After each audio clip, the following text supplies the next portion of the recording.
too bad. So, I'm gonna start building my door.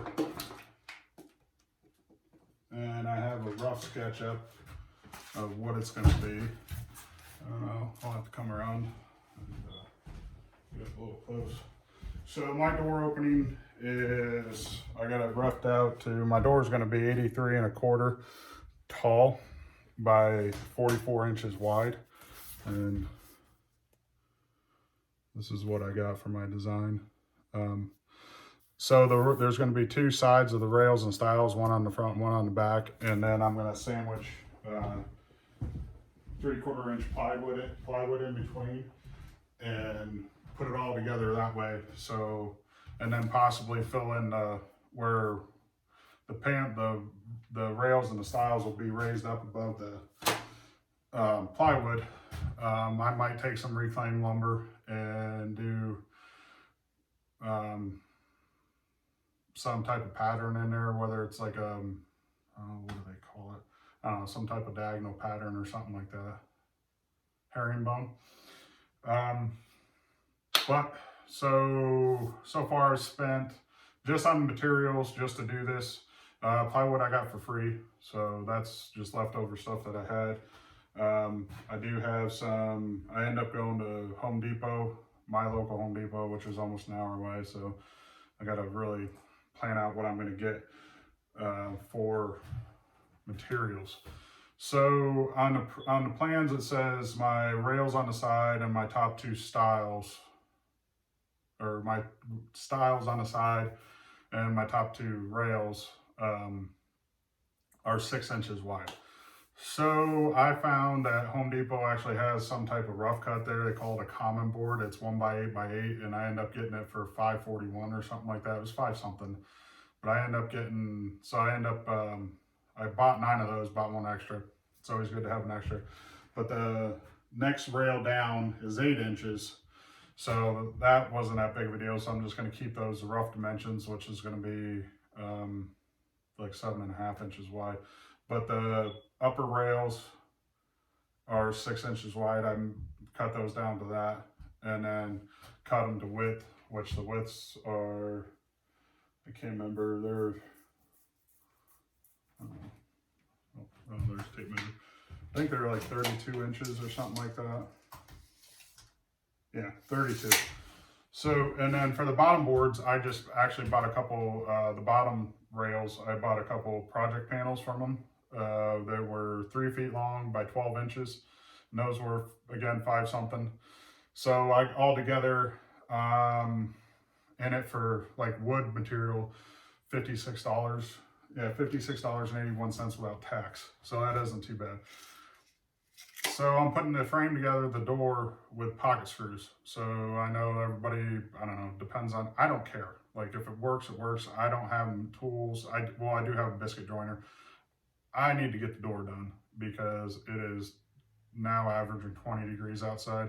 So I want to get the door done, be able to keep some heat in here while I'm in here, and not have to burn through so much diesel with a torpedo heater. And hopefully eventually when I get the wood stuff hooked up, which I still need to get a thimble. I got the triple wall pipe and all that stuff. So, but yeah, if you have an issue with pocket holes for whatever reason, might as well turn it off now, because I'm going to be doing pocket holes.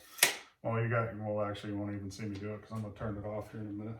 But my tip for pocket holes is make yourself a little jig like this, so you have an elevated thing. So that way, say if you have longer pieces like this, it's steady. The other thing is when you're doing the pocket holes, kind of like, it's not hard after you get it figured out what you want to do, is get it planned out. So you don't want to be, these are my rails.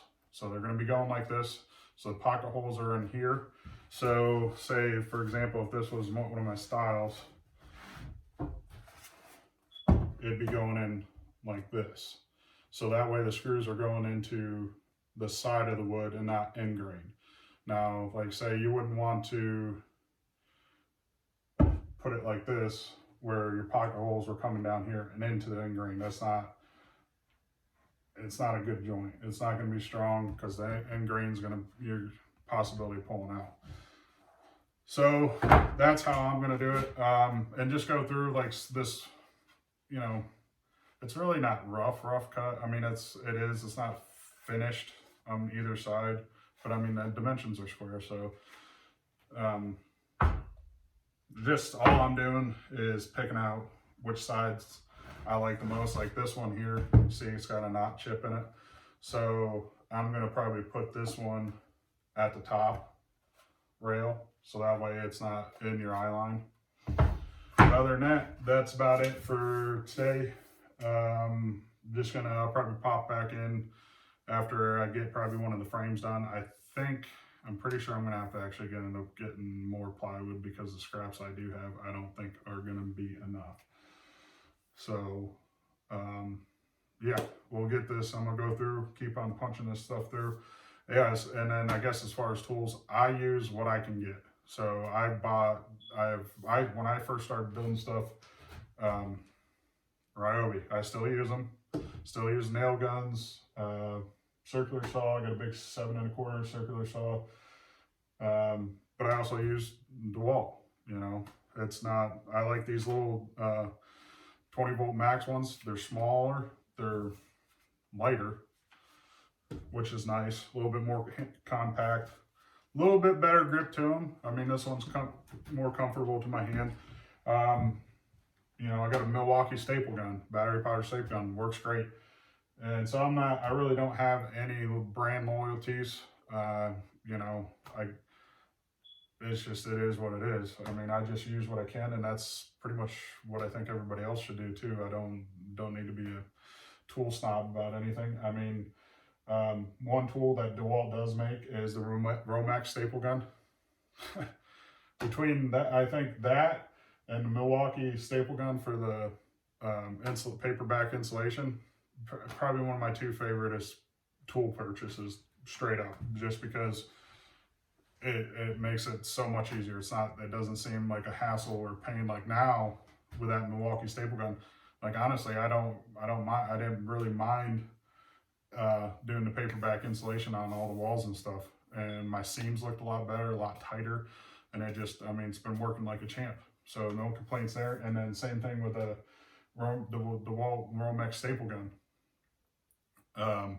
It's just a heck of a lot easier than using the old horseshoe nails and trying to get in there, especially if you know as well as I do, if you have ever tried to nail, you know, electrical wire on the stud and the stud bouncing and stuff, and it's just a pain. I know some people complained about not being able to get it tight. Well, what I do is I angle it up and put it on there and staple it, and that seems to get a little tighter. No, it's not going to get tight like you would with a hammer and nail. But if you're that worried about it, it's a heck of a lot easier. Put a staple in, get your hammer out, tap it a couple times, and then you're really tight. I honestly, I think, yeah, I go a lot quicker that way, and I don't mind it. All right, enough rambling. So I'm gonna get back, drilling these holes, and then start putting the 2 sides of it together and go from there. Thanks for stopping in.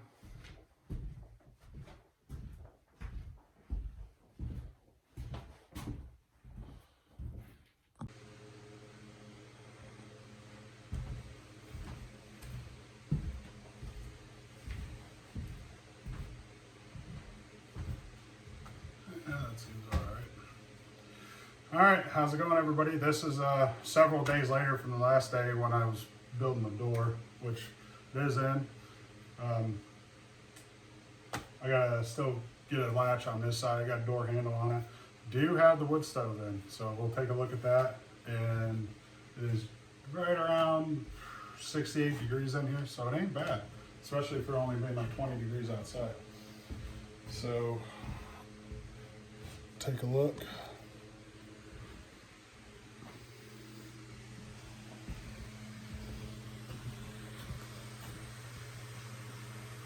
There's the wood stove. I got a little metal fan behind it blowing the hot air over.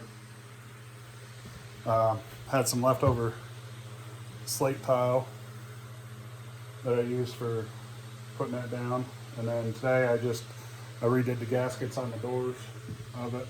And then There's the door installed. There, I had a little bit of spray foam and put in a gap here. Other than that, I just got this makeshift thing right here. Keep it shut on this side until I get a latch on this side, and then this is what I have on this side, and then of course my same handle. Oh yeah, this is what it looks like. So we got an outer frame on both sides and then a piece of 3/4 inch plywood sandwiched in between. So it's pretty heavy.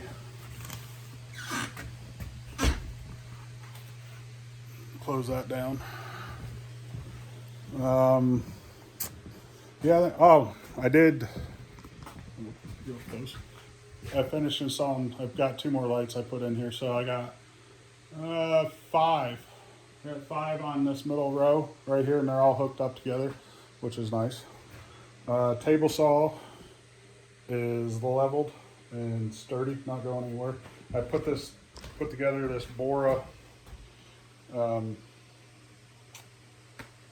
whatever they call it. It's a mobile cart base. The only problem is the floor down there is a little uneven, so even with the casters kicked up or down to move it, it's not going to.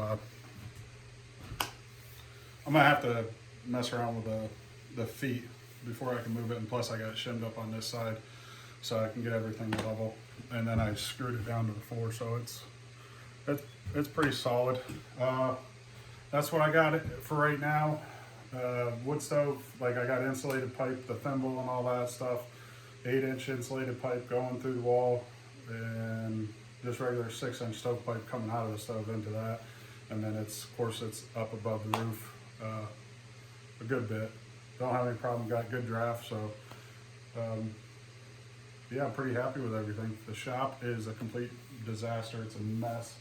And then I think the next thing I'll probably end up start doing is working on a full-size bench, something that's 4 foot by 8 foot.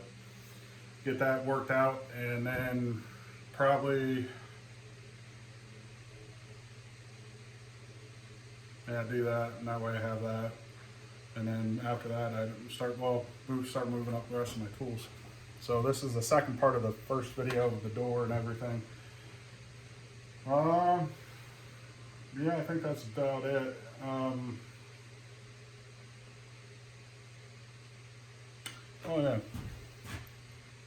Show you what I did. I didn't have enough of the same plywood to go in the middle of all this. So we got Home Depot's version of cabinet grade plywood here, which is just, I mean, it's decent plywood, but the veneer is really thin on the top, which it only ran down to about here. So, and then I found another piece, which got me to right about there, and then a third piece down there. So for these 2 sections here and there, I'm gonna take some reclaimed lumber, mill it down to a 3/4 inch thickness or something like that. I'm pretty sure that's what that is. And then put that in there for an accent, cover up that, and go from there. I think that'll look nice, and then leave the top the way it is for right now.